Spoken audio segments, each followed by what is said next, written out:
Hi, I'm in Minifies makeup room, and I'm just going to talk a little bit about the Kryolan Blood powder. It's a very clever little product. It comes in that size if you want lots of blood, and it also comes in this little handy size, so that's only $20, that's $49.50.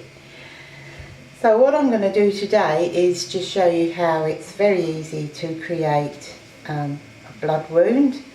And this would be very useful if you have to do something on camera where you start with no blood but then you're going to end up quite bloodied.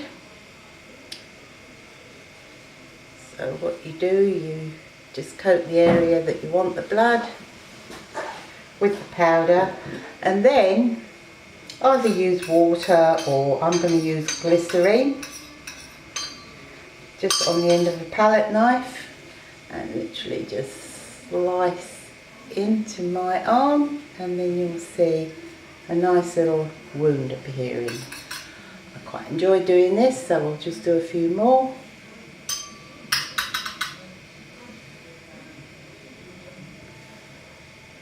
So as if by magic you get that look. So this would be perfect if you were say on a stage and someone had to slash someone else. Quite simply just load a blunt knife with a little bit of glycerine or water. I chose glycerine because I like the slightly thicker effect, and there you have it, and it's easily just washed off with soap and water.